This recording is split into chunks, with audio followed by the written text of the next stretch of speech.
ಹರಿ ಓಂ ಗುರುಭ್ಯೋ ನಮಃ. ಆತ್ಮೀಯರೆಲ್ಲರಿಗೂ ನಮಸ್ಕಾರ. ಆತ್ಮೀಯರೇ, ನಾವೀಗ 2025 ಆಗಸ್ಟ್ ತಿಂಗಳಲ್ಲಿ ವೃಷಭ ರಾಶಿಯವರಿಗೆ ಈ ತಿಂಗಳೆಲ್ಲ ಕೂಡ ಯಾವ ರೀತಿ ಇರುತ್ತೆ ಫಲಾಫಲಗಳು ಅನ್ನುವಂಥ ವಿಚಾರನ ತಿಳ್ಕೊಳ್ಳೋಣ. ನೋಡಿ, ಈ ತಿಂಗಳಲ್ಲಿ ಬದಲಾಗ್ತಾ ಇರ್ತಕ್ಕಂತಹ ಗ್ರಹಗಳು ಯಾವುದು ಮುಖ್ಯವಾಗಿ ಅಂತ ನೋಡೋಣ. ನೋಡಿ, 3 ಗ್ರಹಗಳು ಈ ಒಂದು ತಿಂಗಳಲ್ಲಿ ಸಂಚಾರ ಮಾಡುವಂತಹ ಸ್ಥಿತಿಯನ್ನು ಬದಲಿಸುತ್ತೆ. ಅಂದರೆ ಒಂದು ರಾಶಿಯಿಂದ ಮತ್ತೊಂದು ರಾಶಿಗೆ ಹೋಗ್ತಾ ಇರ್ತಕ್ಕಂಥ ಸ್ಥಿತಿನ ನಾವು ನೋಡ್ತೀವಿ. ಯಾವ ಗ್ರಹಗಳು ಅಂತ ನೋಡಿದ್ರೆ, ನೋಡಿ, ಸೂರ್ಯ, ಬುಧ, ಶುಕ್ರ. ಸೂರ್ಯ ಗ್ರಹ ಆಗಸ್ಟ್ 16ನೇ ತಾರೀಕಿಗೆ ಸಿಂಹರಾಶಿ ಪ್ರವೇಶ ಮಾಡ್ತಾನೆ, ಕಟಕ ರಾಶಿಯಿಂದ ಸಿಂಹರಾಶಿಗೆ ಹೊರಡ್ತಾನೆ. ಇನ್ನು ಬುಧ ಗ್ರಹ ಇದೇ ಆಗಸ್ಟ್ ತಿಂಗಳಲ್ಲಿ 30ನೇ ತಾರೀಕಿಗೆ ಕಟಕ ರಾಶಿಯಿಂದ ಸಿಂಹರಾಶಿಗೆ ಹೋಗ್ತಾ ಇರ್ತಕ್ಕಂಥದ್ದು. ನೋಡಿ, 2 ಗ್ರಹಗಳು ಸೂರ್ಯ ಮತ್ತು ಬುಧ ಸಿಂಹರಾಶಿ ಪ್ರವೇಶ ಮಾಡ್ತಾ ಇರ್ತಕ್ಕಂಥ ಸ್ಥಿತಿಯಿಂದ ಬಹಳಷ್ಟು ಬದಲಾವಣೆಗಳಿರುತ್ತೆ. ಇನ್ನು ಶುಕ್ರ ಗ್ರಹ ಆಗಸ್ಟ್ 20ನೇ ತಾರೀಕಿಗೆ ಕಟಕ ರಾಶಿ ಪ್ರವೇಶ ಮಾಡ್ತಾನೆ. ಮಿಥುನ ರಾಶಿಯಲ್ಲಿರ್ತಕ್ಕಂಥ ಶುಕ್ರ ಕಟಕ ರಾಶಿಗೆ 20ನೇ ತಾರೀಕಿಗೆ ಬದಲಾಗ್ತಾನೆ. ನೋಡಿ, ಈ ಒಂದು ಸ್ಥಿತಿ 3 ಗ್ರಹಗಳಿಂದ ಈ ಒಂದು ತಿಂಗಳಲ್ಲಿ ನಾವು ನೋಡ್ತೀವಿ. ಇದರಿಂದ ವೃಷಭ ರಾಶಿಯವರಿಗೆ ಯಾವ ರೀತಿ ಫಲಾಫಲಗಳು ಸಿಗುತ್ತೆ, ಏನು ಅದ್ಭುತವಾದಂತಹ ಅನುಕೂಲತೆಗಳು ಸಿಗುತ್ತೆ ಅನ್ನುವಂಥ ವಿಚಾರಗಳನ್ನ ನಾವು ತಿಳ್ಕೊಳ್ಳೋಣ. ಉಳಿದ ಗ್ರಹಗಳೆಲ್ಲ ಕೂಡ ಸ್ಥಿರವಾಗಿ ಸಂಚಾರ ಮಾಡ್ತಾ ಇರ್ತಕ್ಕಂತಹದ್ದು. ಸೊ ಆ ಒಂದು ಗ್ರಹಗಳಿಂದ ಕೂಡ ಫಲಾಫಲಗಳು, ಪ್ರತಿಫಲಗಳು ಸಿಗತ್ತೆ.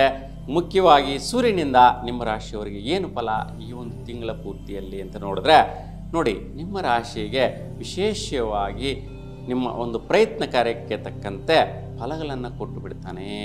ನೀವೇನು ಮನೋಸ್ಥಿತಿಗೆ ಅಂದುಕೊಳ್ತೀರಾ ಆ ಒಂದು ವಿಚಾರದಲ್ಲಿ, ಒಂದು ಭೂಮಿ ತಗೊಳ್ಳೋಣ ಅನ್ನುವಂಥ ವಿಚಾರ ಆಗಿರ್ಬೋದು, ಒಂದು ವ್ಯಾಪಾರ ಮಾಡುವಂಥ ಅನ್ನುವಂಥ ವಿಚಾರ ಆಗಿರ್ಬೋದು, ಮತ್ತು ವಿಶೇಷವಾಗಿ ಒಂದು ಗೋಲ್ಡ್ ಸ್ಮಿತ್ಸ್ ಯಾರೆಲ್ಲ ಇರ್ತೀರಾ ಅಂತಹವರಿಗೆ, ಮತ್ತು ಈ ಒಂದು ವಿಶೇಷ ಭೂಮಿ ವ್ಯವಹಾರಗಳು ಮಾಡ್ತಾ ಇರ್ತಕ್ಕಂಥದ್ದಂದರೆ ಮನೆ ಕಟ್ಟುವುದಾಗಿರ್ಬೋದು, ಮತ್ತು ಯಾರೆಲ್ಲ ಒಂದು ವ್ಯಾಪಾರಸ್ಥರು ಇರ್ತೀರಾ, ಅಂದರೆ ಲೇವಾದೇವಿ ಮಾಡೋರು ಇರ್ತೀರಾ, ಇಂತಹವರೆಲ್ಲರಿಗೂ ಕೂಡ ಶುಭವಾದಂತಹ ಫಲಗಳು ಸಿಕ್ಕಿಬಿಡುತ್ತೆ. ಒಂದು ಸೂರ್ಯನು 16ನೇ ತಾರೀಕು ಬದಲಾಗ್ತಾ ಇದ್ದಾನೆ ಕಟಕ ರಾಶಿಯಿಂದ ಸಿಂಹರಾಶಿಗೆ. ಹಾಗಾಗಿ ತನ್ನ ಸುಸ್ಥಾನಕ್ಕೆ ಹೋಗ್ತಾ ಇರೋದರಿಂದ ವಿಶೇಷವಾಗಿ ನಿಮ್ಮ ಸುಸ್ಥಾನ ಅಂದರೆ ನಿಮ್ಮ ಸ್ವಂತ ಮನೆ ಕಡೆ ಏನೋ ಒಂದು ಕಾರ್ಯಾಭಿವೃದ್ಧಿ ನೆರವೇರುತ್ತೆ. ಸ್ವಲ್ಪ ವ್ಯವಹಾರಗಳನ್ನು ಸೆಟಲ್ಮೆಂಟ್ ಮಾಡ್ಕೊಳ್ಳುವಂಥ ಸ್ಥಿತಿಗೆ ಬರುತ್ತೆ. ನಿಮ್ಮ ಮನೆ ಕಡೆ ಏನೋ ಒಂದು ಬಹಳಷ್ಟು ದಿನಗಳಿಂದ, ಬಹಳಷ್ಟು ವರ್ಷಗಳಿಂದ ಸೆಟಲ್ಮೆಂಟ್ ಆಗದಿರೋ ಇರ್ತಕ್ಕಂತಹ ಕೆಲಸಗಳೆಲ್ಲವೂ ಕೂಡ ಈ ಒಂದು ಸಮಯದಲ್ಲಿ ಅಂದರೆ 16ರ ನಂತರ ಸೆಟಲ್ಮೆಂಟ್ಗಳಾಗುವಂಥ ಸ್ಥಿತಿ ನೀವು ನೋಡುವಂತಹದ್ದಿರುತ್ತೆ. ಈ ರೀತಿ ಸೂರ್ಯನ ಸಂಚಾರ ಆಗೋದರಿಂದ ನೋಡಿ ಏನೆಲ್ಲ ಬದಲಾವಣೆಗಳು ನಿಮ್ಮ ಮೇಲೆ ಬರುತ್ತೆ, ಅಂತಹ ಅನುಕೂಲಗಳೆಲ್ಲವೂ ಕೂಡ ಪಡೆಯುವಂತಹದ್ದು ನೀವು ನೋಡ್ತೀರಾ. ಇನ್ನು ಕುಜಗ್ರಹ ಬದಲಾವಣೆ. ನೋಡಿ, ಕುಜನ ಬದಲಾವಣೆಯಿಂದ ಏನು ಫಲ ಅಂತಂತಂದರೆ, ಉತ್ತರ ನಕ್ಷತ್ರ, ಹಸ್ತ ನಕ್ಷತ್ರದಲ್ಲಿ ಸಂಚಾರ ಕನ್ಯಾ ರಾಶಿಯಲ್ಲಿ. ಹಾಗೆ ಬಹಳಷ್ಟು ವಿದ್ಯಾರ್ಥಿಗಳಿಗೆ ಮತ್ತು ಯಾರೆಲ್ಲ ವಿವಾಹ ಆಗಬೇಕು ಅಂತಿದ್ದೀರಾ ಅಂತಹವರೆಲ್ಲರಿಗೂ ಕೂಡ ನಿಮ್ಮ ಒಂದು ವಿದ್ಯಾಭ್ಯಾಸ ಮಾಡ್ತಾ ಇರ್ತಕ್ಕಂಥ ಸ್ನೇಹಿತರ, ಸಹಪಾಠಿಗಳ ಜೊತೆ ಸಂಬಂಧಗಳು ಕನ್ಫರ್ಮೇಷನ್ ಆಗುವಂತಹದ್ದು, ಮತ್ತು ಕೆಲವೊಂದು ಖರ್ಚು ವ್ಯಯ ಮಾಡುವಂತಹ ವಿಚಾರಗಳು ಸಹ ಉತ್ತಮವಾದಂತಹ ಸ್ಥಿತಿ ಮಾಡ್ತೀರಾ.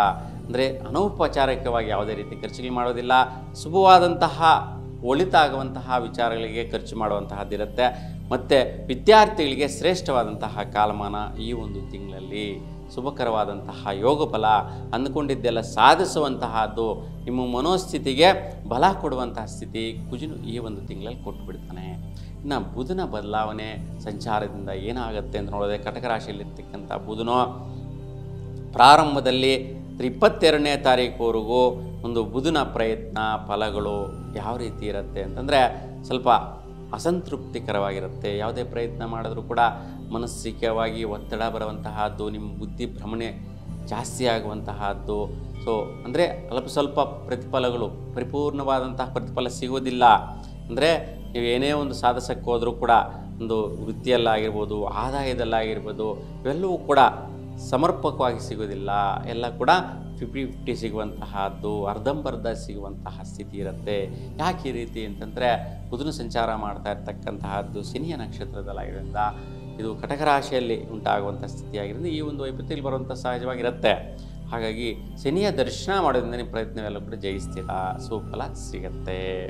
ಇನ್ನು ಈ ಒಂದು ಬುಧನು ಈ ಒಂದು ಆಗಸ್ಟ್ ತಿಂಗಳಲ್ಲಿ ಅಂತ್ಯಕಾಲಕ್ಕೆ ಬದಲಾಗ್ಬಿಡ್ತಾನೆ.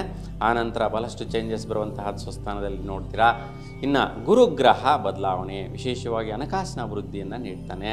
ಆರೋಗ್ಯದಲ್ಲಿ ಸ್ವಲ್ಪ ವೈಪರೀತ್ಯಗಳು ಪ್ರಾರಂಭದಲ್ಲಿ ನೋಡ್ತೀರಾ. ಅಂದರೆ ನೀವು 13ನೇ ತಾರೀಕುವರೆಗೂ ಸ್ವಲ್ಪ ಅಂದರೆ ಈ ಥ್ರೋಟ್ ಸಂಬಂಧಿಸಿದಂಥ ಸಮಸ್ಯೆಗಳು, ತಲೆನೋವು, ತಲೆಭಾರ ಆಗುವಂಥದ್ದು, ಬಾಡಿ ಆಲಸ್ಯ ಆಗುವಂತಹದ್ದು, ಮತ್ತು ದೃಷ್ಟಿ ಜಾಸ್ತಿ ಆಗುವಂತಹದ್ದಿರತ್ತೆ. ಯಾವುದೇ ಒಂದು ಕಾರ್ಯಕ್ರಮಕ್ಕೆ ಹೋಗ್ಬಿಟ್ರೆ ಮೈಕೈಯೆಲ್ಲ ನೋವು ಅಂತೇಳಿ ಹೇಳ್ತಾ ಇರ್ತೀರಾ. ಆ ರೀತಿ ಆಗುವಂತಹದ್ದು 13ವರೆಗೂ ಆಗುವಂಥ ಸ್ಥಿತಿ, ಗುರುವಿನ ಫಲ ಸಿಗುವಂತಹದ್ದಿದೆ. ಇದರಲ್ಲಿ ಸ್ವಲ್ಪ ದುಡ್ಡು ಕಾಸು ಕೂಡ ಖರ್ಚಾಗುವಂತಹದ್ದು. ಹಾಸ್ಪಿಟ್ಲಿಗೆ ಹೋದರೆ ಏನು ಖರ್ಚಾಗೇ ಆಗುತ್ತೆ. ಭಾಳಷ್ಟು ಟೆಸ್ಟ್ಗಳು, ರಿಪೋರ್ಟ್ಗಳು ಇವೆಲ್ಲ ನೋಡಿ ನಿಮಗೆ ತಲೆನೋವು ಬಂದ್ಬಿಡುತ್ತೆ. ಆ ರೀತಿಯ ಸ್ಥಿತಿ ಉಂಟಾಗತ್ತೆ 13ನೇ ತಾರೀಕುವರೆಗೂ. ಆ ನಂತರ ಆಗಸ್ಟ್ ತಿಂಗಳ ಅಂತ್ಯದವರೆಗೂ ಕೂಡ ಉತ್ತಮವಾದಂತಹ ಫಲ ಸಿಗತ್ತೆ. ಅಂದರೆ ಹಣಕಾಸಿನ ಒಂದು ರೊಟೇಷನ್ ಚೆನ್ನಾಗಿ ಆಗುವಂತಹದ್ದು, ಆರೋಗ್ಯ ಕೂಡ ದೃಢ ಆಗುವಂತಹದ್ದು, ಲಾಭದಾಯಕವಾದಂಥ ಫಲಗಳು, ಆದಾಯಗಳೆಲ್ಲ ಬರುವಂತಹದ್ದು, ಇವೆಲ್ಲವೂ ಕೂಡ ಶುಭವಾದಂತಹ ಫಲಗಳು. ವಿಶೇಷವಾದಂಥ ದೊಡ್ಡ ಮೊತ್ತದ ಲಾಭಗಳು ಪಡೆಯುವಂತಹದ್ದು, ಮತ್ತು ಸೊಸೈಟಿಯಲ್ಲಿ ಘನತೆ, ಗೌರವ, ಸ್ಥಾನ, ಮಾನ ಇವೆಲ್ಲವೂ ಕೂಡ ನಿಮಗೆ ಈ ಒಂದು ಆಗಸ್ಟ್ 13ರ ನಂತರ ಸಿಕ್ಕಿಬಿಡತ್ತೆ. ನೋಡಿ, ಈ ಒಂದು ಒಲಿತು ಶುಭವಾದಂತಹ ಸ್ಥಿತಿ ಗುರು ಕೊಡುವಂತಹ ಸ್ಥಿತಿಯಲ್ಲಿ ನಿಮಗೆ ಇರ್ತಕ್ಕಂತಹದ್ದು ನೀವು ನೋಡ್ತೀರಾ ಈ ತಿಂಗಳಲ್ಲಿ. ಇನ್ನು ಶುಕ್ರನ ಬಲಾಬಲಗಳು ಹೆಂಗಿದೆ ಅಂತ ನೋಡಿದ್ರೆ, ನೋಡಿ, ಪ್ರಾರಂಭದಲ್ಲಿ 11ನೇ ತಾರೀಕುವರೆಗೂ ಸ್ವಲ್ಪ ತಳಮಳ ಜಾಸ್ತಿ, ವೈಯಕ್ತಿಕವಾಗಿ ದೃಢತೆ ಇರೋದಿಲ್ಲ. ಅಂದರೆ ನಿಮ್ಮ ಮೇಲೆ ನಿಮಗೇನೆ ಕಾನ್ಫಿಡೆನ್ಸ್ ಇರೋದಿಲ್ಲ, ಏನು ಮಾಡ್ತಾ ಇದ್ದೀರೋ ಗೊತ್ತಾಗೋದಿಲ್ಲ. ಅಂದರೆ ತಲೆ ಇಳಿದಿರಾ ನಡ್ಕೊತಾ ಇದ್ದೀರಾ ಅಂತ ಭಾಳಷ್ಟು ಜನ ಬೈತಾ ಇರ್ತಾರಲ್ಲ, ಆ ಒಂದು ಸ್ಥಿತಿ ವೈಪರೀತ್ಯ ಬಂದುಬಿಡುತ್ತೆ. ಏಕೆಂತಂದರೆ ನಿಮ್ಮ ರಾಶಾಧಿಪತಿ ಶುಕ್ರ ಬಲವಾಗಿರೋದಿಲ್ಲ 11ನೇ ತಾರೀಕುವರೆಗೂ ಕೂಡ. ಅದಕ್ಕೋಸ್ಕರ ಸ್ನೇಹಿತರಿಂದ, ಮಿತ್ರರಿಂದ ಹಣಕಾಸಿನ ವ್ಯಯ ಆಗತ್ತೆ. ಅಂದರೆ ಸ್ನೇಹಿತರು ಬಂದು ಈ ಟೈಮಲ್ಲಿ ಕೇಳಿದ್ರಾ, ನೀವು ಕೊಟ್ರಿ ಅಂತ ಇಟ್ಕೊಳ್ಳಿ, ಅದು ಬರೋದೇ ಇಲ್ಲ.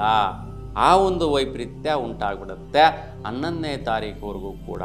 ಹಾಗಾಗಿ ತುಂಬ ಜಾಗೃತಿಯಿಂದ ಇರಿ 11ರವರೆಗೂ. 11ರ ನಂತರ ಬಹಳಷ್ಟು ಚೇಂಜಸ್ ಬರುತ್ತೆ. ಒಳ್ಳೆ ರೀತಿಯ ಅನುಕೂಲತೆಗಳು, ಇಂಪ್ರೂವ್ಮೆಂಟ್ಸು, ಸುಖ ನೆಮ್ಮದಿ ಸಿಗುವಂತಹದ್ದು, ಮತ್ತು ಫೈನಾನ್ಷಿಯಲ್ ಸ್ಟೇಟಸ್ ಬದಲಾಗುತ್ತೆ. ಅಂದರೆ 11ವರೆಗೂ ಮಾತ್ರ ಗಮನಿಸುವಂತಹದ್ದಿರುತ್ತೆ. ಯಾಕೆಂದರೆ ಈ ಡೇಟನ್ನೆಲ್ಲ ಕೂಡ ನೀವು ನೋಟ್ ಮಾಡ್ಕೊಳ್ಳೋದು ತುಂಬ ಉತ್ತಮಪ್ರದ. ಯಾಕೆಂದರೆ ಆ ನಂತರದ ದಿನಗಳು ಶುಭ. ಸೊ ನ್ಯಾಚುರಲ್ಲಾಗಿ ನಿಮ್ಗೆ ಗೊತ್ತಿದ್ದು ಗೊತ್ತಿಲ್ದಿರ ನೀವು ನೋಡಿದ್ರು ಕೂಡ ಶುಭವನ್ನೇ ನೋಡುವಂತಹ ಸ್ಥಿತಿ ಇರುತ್ತೆ.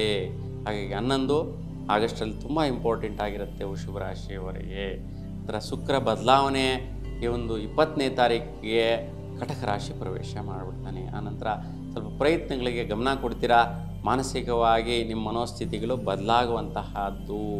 ವಿಶೇಷವಾಗಿ ಏನೋ ಒಂದು ಭಾಗ್ಯ ಪ್ರಯತ್ನಗಳಿಗೋಸ್ಕರ, ವೃತ್ತಿ ಪ್ರಯತ್ನಗಳಿಗೋಸ್ಕರ ಮಾಡುವಂತಹದ್ದು ಸಹಜವಾಗಿ ನಡೆಯುತ್ತೆ. ಪ್ರಯತ್ನಗಳು, ಪರಾಕ್ರಮಗಳೆಲ್ಲ ಕೂಡ ಚೇಂಜ್ ಆಗುವಂತಹದ್ದಿರುತ್ತೆ ತಿಂಗಳ ಅಂತ್ಯಕಾಲದಲ್ಲಿ.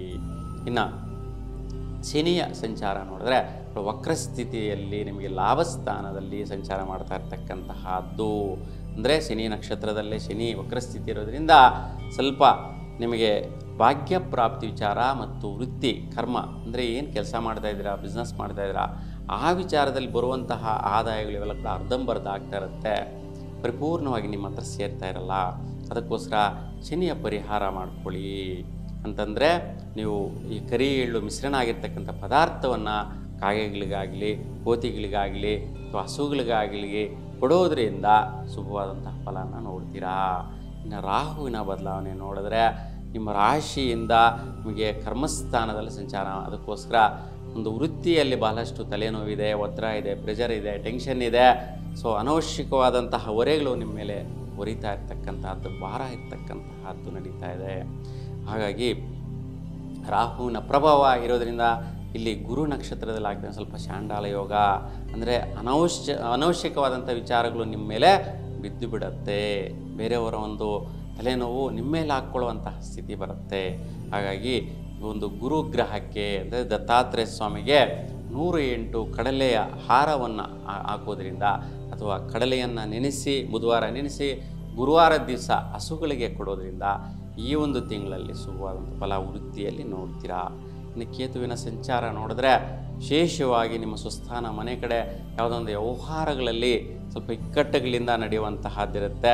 ಹಣಕಾಸಿನ ವ್ಯವಹಾರ ಅಂದರೆ ಒಂದು ಬ್ಯಾಂಕ್ನ ಒಂದು ನೋಟಿಸ್ ಬರುವಂತಹದ್ದು, ಸೆಟಲ್ಮೆಂಟ್ ಮಾಡ್ಕೊಳ್ಳಿ, ಅಮೌಂಟನ್ನು ಕಟ್ಟಿಬಿಡಿ ಅಂತ ನೋಟಿಸ್ಗಳು ಬರುವಂತಹದ್ದು, ಇಲ್ಲ ಫೈನಾನ್ಷಿಯಲ್ ವ್ಯವಹಾರಸ್ಥರು ನಿಮ್ಮ ಮೇಲೆ ಗಲಾಟೆ ತೆಗೆಯುವಂತಹದ್ದು, ನಿಮ್ಮ ಮನೆ ಕಡೆ ಬರುವಂತಹದ್ದು, ಅಥವಾ ನಿಮಗೆ ಫೋನ್ ಮಾಡಿ ಸ್ವಲ್ಪ ಟೆನ್ಷನ್ ಹಿಡಿಸುವಂತಹದ್ದಾಗುತ್ತೆ. ಈಗ ಸ್ವಲ್ಪ ಜಾಗರೂಕತೆಯಿಂದ ಇರಿ. ಸೊ ಹಾಗಾಗಿ ಗಣಪತಿಯ ದರ್ಶನ ಮಾಡಿ 21 ಗರಿಕೆ ಹುಲ್ಲನ್ನು ಗಣಪತಿಗೆ ಬಲಾಸ್ತದ ಮೇಲೆ ಇರಿಸಿ ಪೂಜೆ ಮಾಡಿಸೋದ್ರಿಂದ ಈ ಒಂದು ವೈಪರೀತ್ಯ ನಿವಾರಣೆ ಆಗುತ್ತೆ. ಒಟ್ಟಾರೆಯಾಗಿ ಒಂದು 3 ಗ್ರಹಗಳು ವೈಪರೀತ್ಯ ಬಿಟ್ಟರೆ ಬಹಳಷ್ಟು ಎಲ್ಲ ಗ್ರಹಗಳ ಫಲ ಚೆನ್ನಾಗಿದೆ. ಹಾಗೆ ನಿಮ್ಮ ಇಷ್ಟದೇವರ ಅನುಗ್ರಹ ಸದಾಕಾಲ ನಿಮ್ಮ ಮೇಲೆ ಇರಲಿ ಅಂತ ಭಗವಂತನಲ್ಲಿ ಪ್ರಾರ್ಥಿಸಿ ಎಲ್ಲರೂ ಕೂಡ ಶುಭವಾಗಲಿ. ನಮಸ್ಕಾರ.